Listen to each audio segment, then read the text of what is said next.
Eu sou a Melissa e esse é o vlog da minha vida. Seja bem-vindo!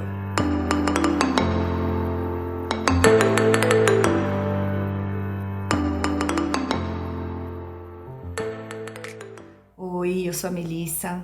Tô gravando aqui o meu primeiro vídeo para compartilhar com os meus amigos, com as pessoas amadas, principalmente familiares que participaram da minha vida em algum momento e que eu estou distante, que eu não consigo manter contato com todas as pessoas que foram tão importantes para mim, mas eu quero deixar um pouquinho da minha história e se eles tiverem a oportunidade de estar recebendo, eles vão saber dos momentos que a gente compartilhou juntos. Eu acredito que essa sementinha nasceu no meu coração, esse desejo, porque Deus sabe o quanto eu gostaria de acessar de novo o direito de estar lá, naqueles momentos que nós vivemos.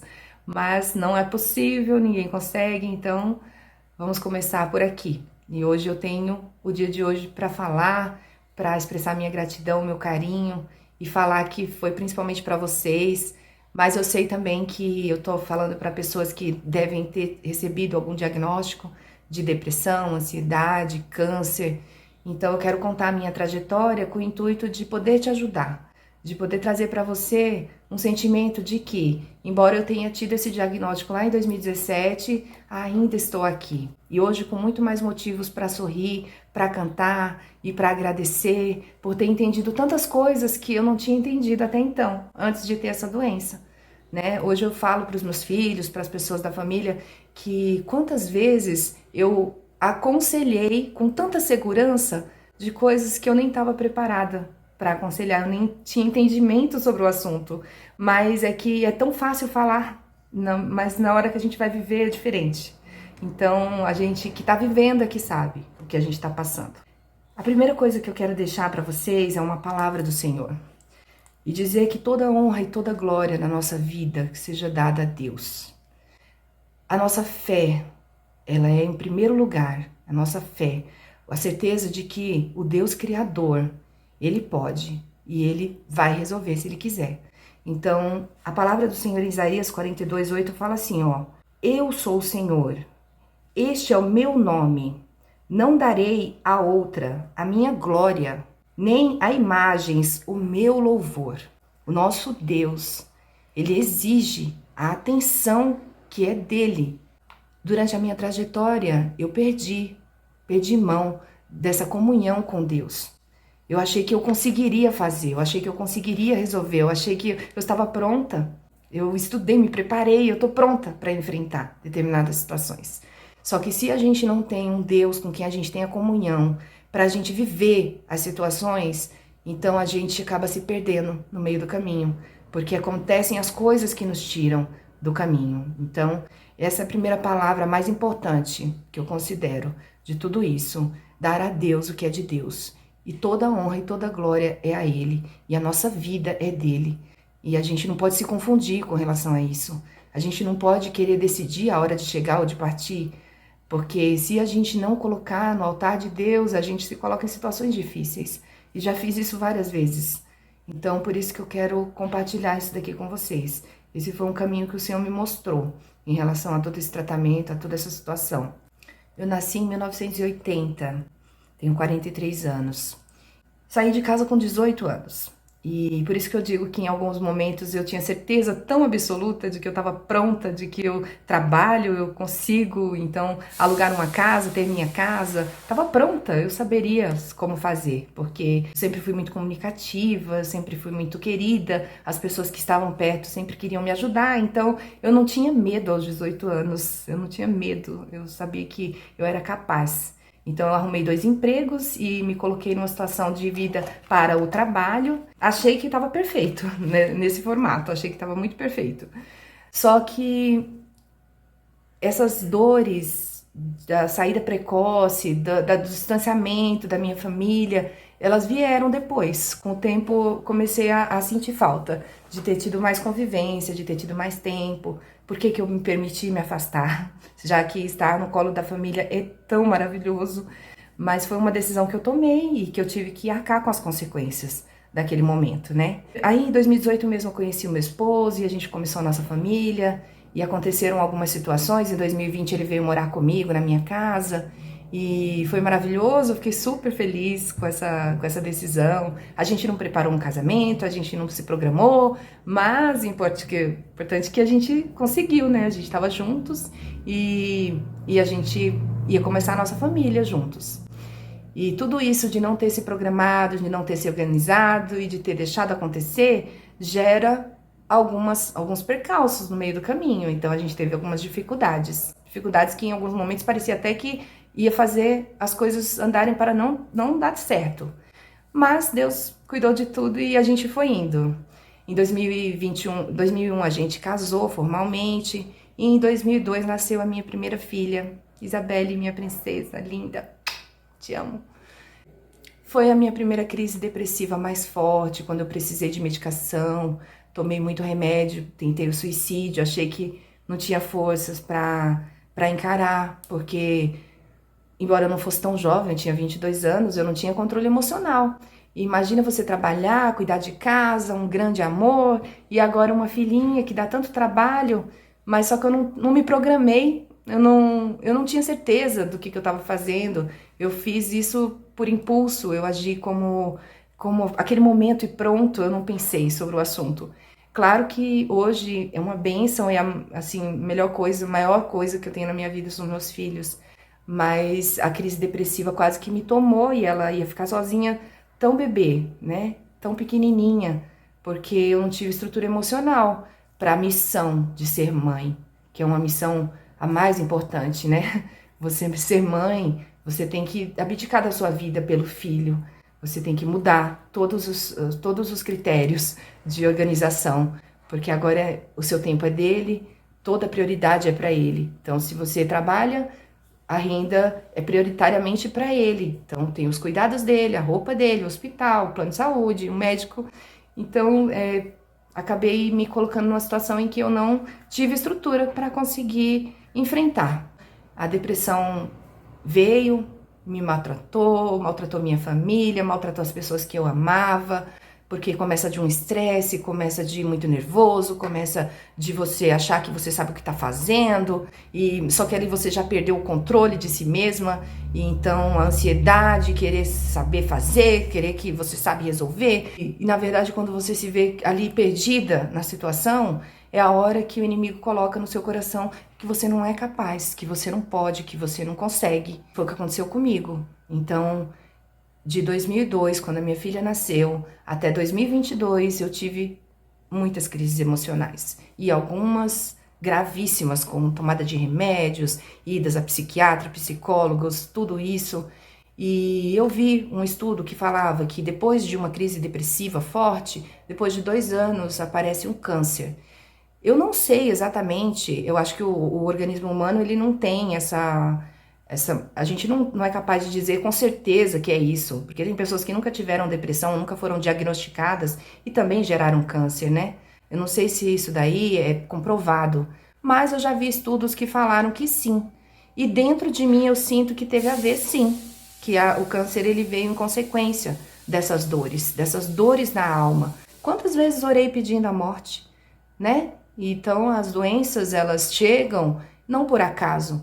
As doenças chegam em decorrência de maus tratos. A gente se maltratou. Então, me maltratei. Eu não me alimentei direito, eu não fiz atividade física, eu não cuidei de mim mesma e achei que estava tudo bem. Estava trabalhando, a minha família estava bem cuidada, então estava tudo bem e tentando seguir. E no meio do caminho, esses tombos, essas quedas, né? Em 2017 eu tive o primeiro diagnóstico. Então, como foi esse começo, assim, do diagnóstico do câncer? Em 2017, eu me apalpei num banho em fevereiro de 2017. Era algo que eu sempre fazia, me apalpar para ver se tinha alguma coisa estranha, por conta das mensagens mesmo, que chegavam falando que a gente deve se apalpar, a gente deve se apalpar. Então, eu tinha esse hábito. E eu tinha certeza que eu não tinha. Inclusive, em 2016, eu tinha feito uma cirurgia para tirar aqui a tireoide, porque tinha um caroço, mas era benigno.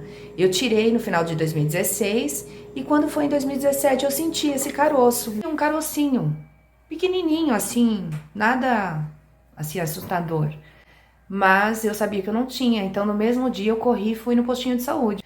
Então eu fui no postinho de saúde mesmo e esperei ser atendida. ali já é um problema, porque se a gente for esperar ter tempo para ser atendido, a gente não tem. Então, eu fiquei esperando porque eu achei que era importante, né? Eu achei que não tinha esse caroço, eu precisava falar sobre ele. E fui atendida por uma excelente enfermeira, que é a Patrícia. Não sei se esse vídeo vai chegar nela, mas ela foi tão importante e é. Patrícia querida do Arrastão, do postinho aqui do Arrastão.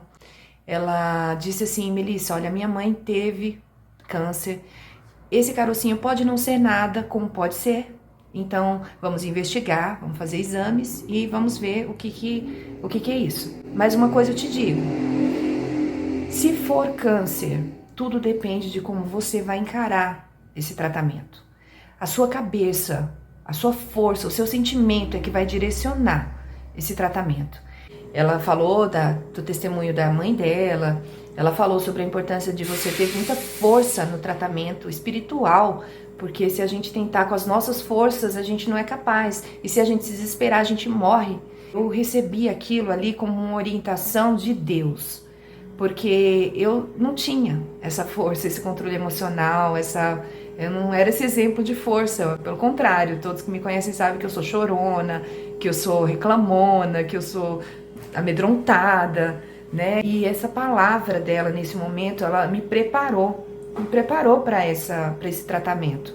E eu muita gratidão por ela, sempre vou lá no postinho, tenho ainda a oportunidade de encontrar com ela e nunca esquecerei esse início. Ela deu um encaminhamento pra gente fazer exames, tudo direitinho, né? E caminhou lá para a clínica geral, o caso. Em 2017 mesmo eu consegui, a minha cunhada Juscelia também me ajudou muito nesse processo, a minha vizinha, a Maninha, ela me ajudou também nesse processo de conseguir os médicos, fazer os exames, tudo direitinho. Todo mundo que podia me ajudar entrou no circuito ali para poder ligar, para ver se tinha vaga e ficar ali me apoiando. Então, glória a Deus e aleluia, eu considero hoje que essas pessoas que nos ajudam são os anjos do Senhor que Ele põe ao nosso redor. Então, pessoas que simplesmente falaram assim, olha, tô aqui, vou fazer. Não, pode deixar, eu vou ligar, pode deixar, eu vou procurar, né? Então, eu tive essa oportunidade de ter ajudas preciosíssimas e comecei meu tratamento na Santa Casa, no Instituto Arnaldo Vieira, e eu fui encaminhada para um mastologista. E aí começou a trajetória de buscar o tratamento. Inicialmente, não deve ser nada, só um carocinho, né? Essa ida até o médico era difícil tirar esse tempo, porque você imagina, correria, filho, casa, marido, e como qualquer ser humano saudável, né? Meu tempo estava totalmente comprometido. Mas quando a gente vai num postinho, depende do SUS, a gente sabe que nada é rápido. Então você tem que chegar lá e esperar mesmo. Então você vai 7 horas e às vezes você é atendida às 10, às 11. E eu tive que aprender a lidar com essa realidade. E vamos lá, fomos para o primeiro passo, fazer os exames. Descobrimos que realmente tinha o caroço, o médico pediu a biópsia e na biópsia ele disse assim, olha Melissa, vou até pedir pela avaliação do ultrassom aqui, tô vendo que não é nada. Não, você não tem nada, isso aqui não é nada importante. Pelo formato a gente consegue avaliar que não é câncer. Mas vou te pedir uma biópsia assim, despretensiosamente, só por desencargo mesmo, mas não é nada.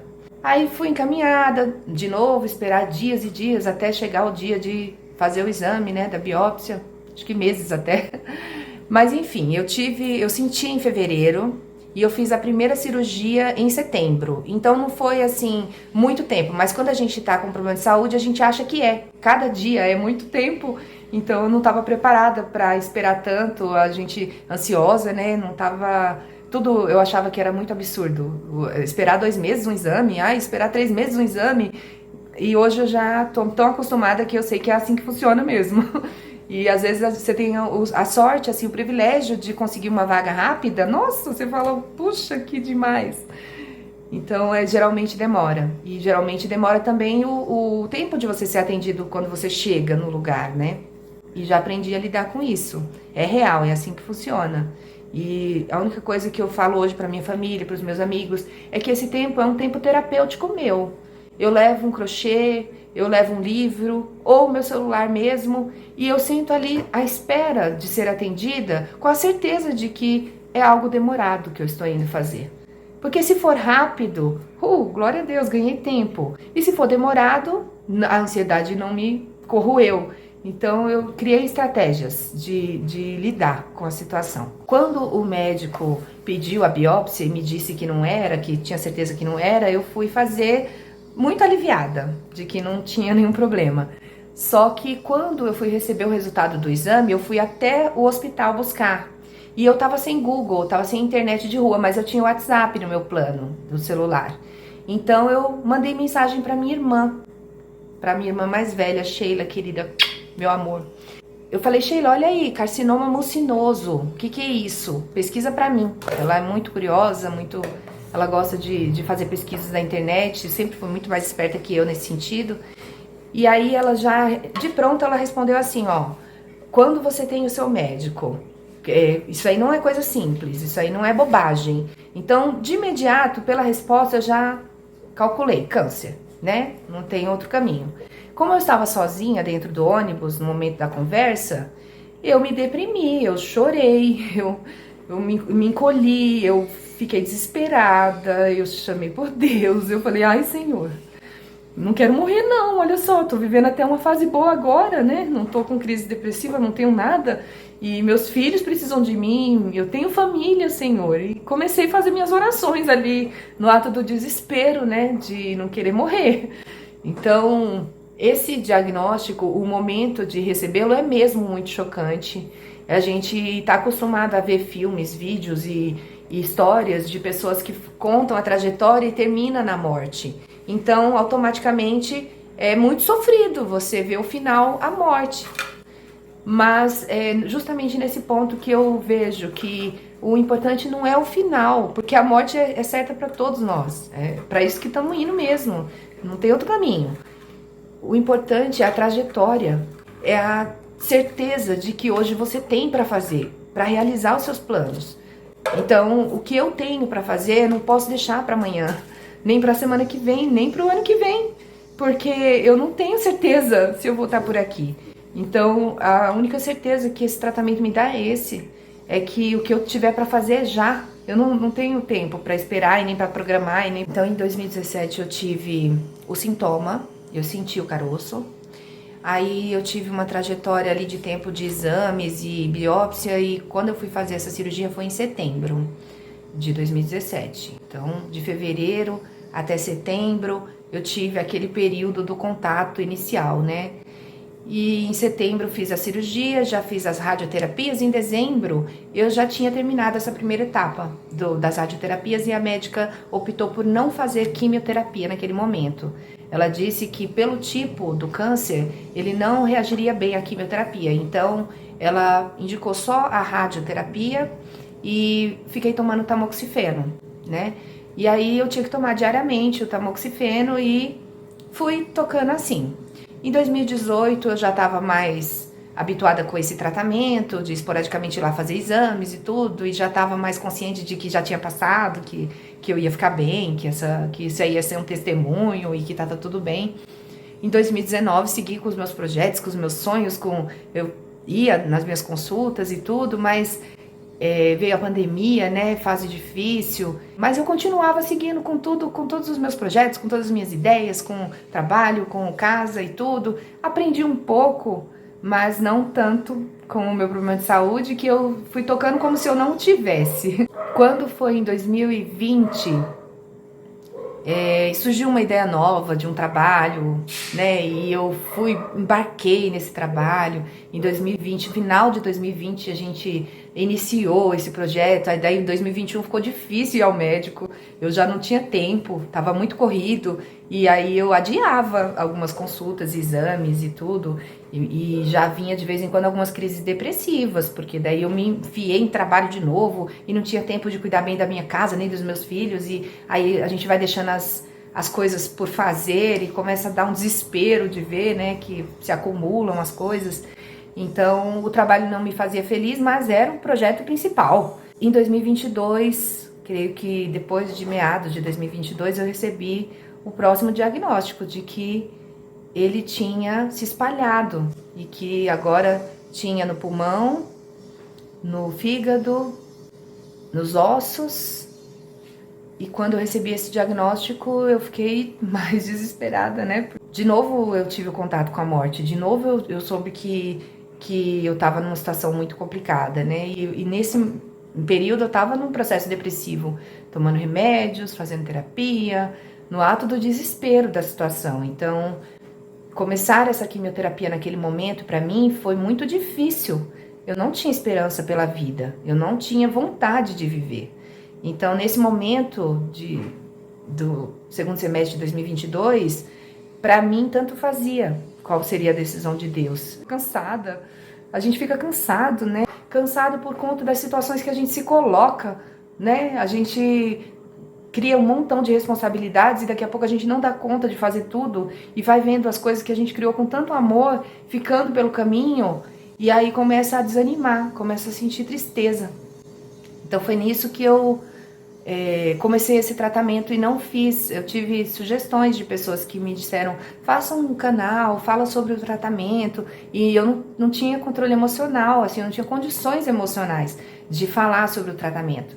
Mas eu vou colocar aqui um pedacinho do vídeo que eu fiz de uma conversa no dia da minha primeira quimioterapia, para vocês terem esse histórico aí do quão fragilizada eu estava naquele momento.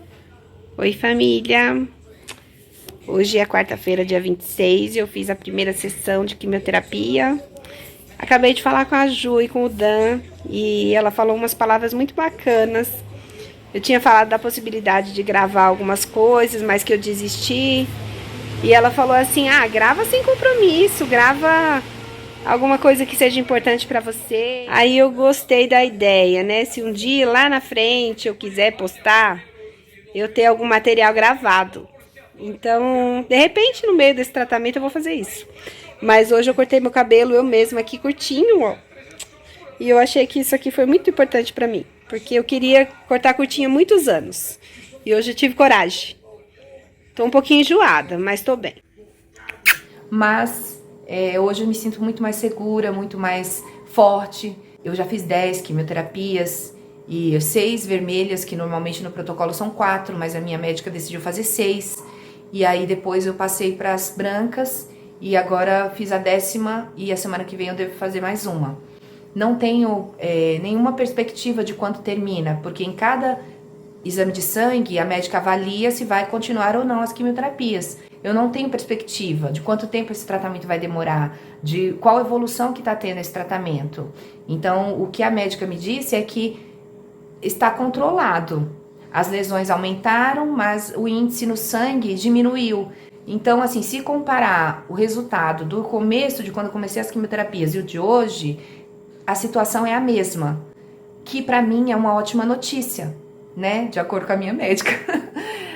Mas, independente disso tudo, dessa situação física debilitada, a emocional, hoje eu estou me sentindo melhor. Eu estou me sentindo mais viva. Eu estou realizando os meus sonhos. Então, eu fiz alguns combinados dentro da minha casa. As pessoas me ajudam, eles colaboram. Eu já não tenho resistência física para aguentar nem um pedaço do quanto eu fazia antes. Mas eu penso também que com o passar do tempo isso é natural, a gente já não aguenta mais, as coisas, o corpo da gente já não obedece da forma como era quando a gente era mais jovem, né? Então, tem algumas coisas que eu consigo fazer por um período, um meio período, na verdade. E aí depois eu paro, descanso, dou um tempo, mudo o foco para outro tipo de atividade, para que eu não me sinta acamada. Então, se eu não consigo fazer atividade física, que eu digo assim, uma faxina, uma limpeza, uma atividade que requer força física, durante 6 horas, eu faço só 3.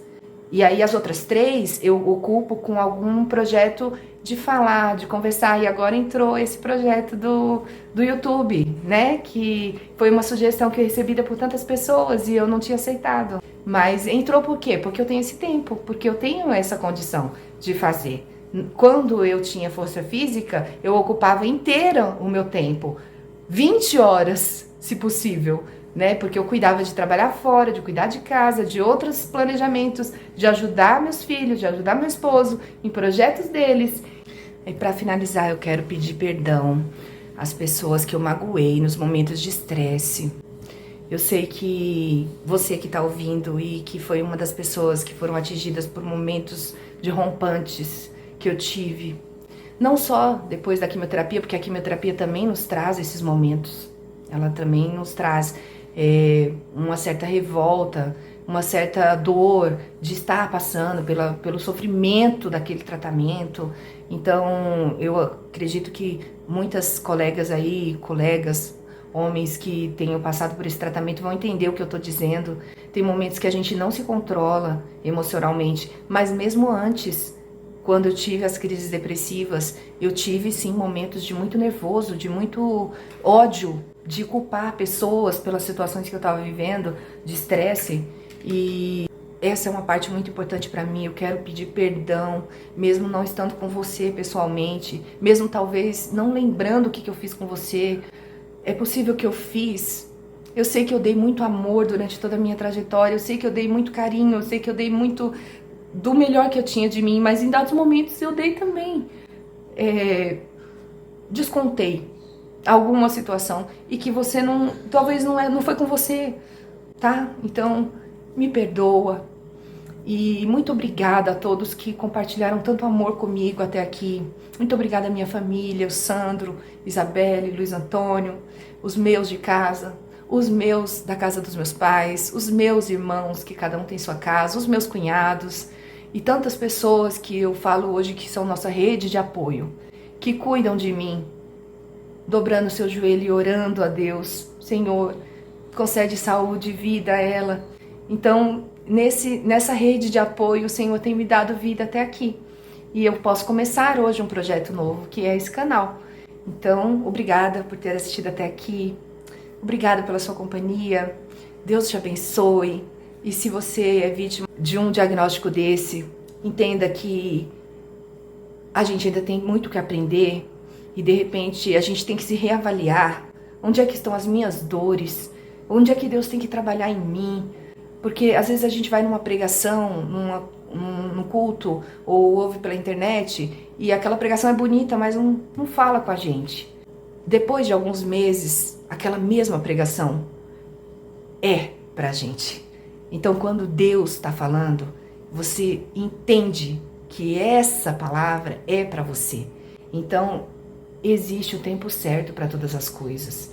O que a gente não pode é desistir. Porque o desistir é que nos mata. Então, hoje, a gente ainda pode deixar. A gente pode deixar o legado do cuidado que a gente tem pelos nossos filhos. A gente pode deixar o carinho, a prestação de serviço que a gente fez na empresa que a gente trabalha, o exemplo, o ensinamento que a gente dá para um iniciante que está chegando. Ele está chegando, então peraí, deixa eu ensinar para ele direitinho aqui, para ele fazer o serviço certo. Esse carinho, embora que as pessoas que estão chegando elas ficam perdidas e dão trabalho demais, mas quando a gente tem um problema de saúde grave, como que essas coisas que tanto nos estressavam se tornam pequenas, tá? Então foi isso que eu vim falar aqui. Eu queria poder falar nome de pessoas, porque tem pessoas que eu não vejo há décadas e que moram no meu coração e que eu quero citar. A Marinês de Ribeirão Pires, Selminha, a Gésa lá de Petrolina, a Cisa. Olha, se esse vídeo chegar em vocês, eu quero dizer que vocês foram parte da necessidade de eu fazer, tá? Naide, Célia, minha prima, filha do tio Nato, pessoas com quem eu vivi momentos muito, muito especiais, e dezenas de centenas de pessoas que eu vou falar nos próximos vídeos. Devagarzinho eu vou trazendo algumas, tá? Obrigado por tudo, obrigado por hoje, obrigado por fazer parte desse momento da minha vida. E Deus te abençoe. Fiquem bem.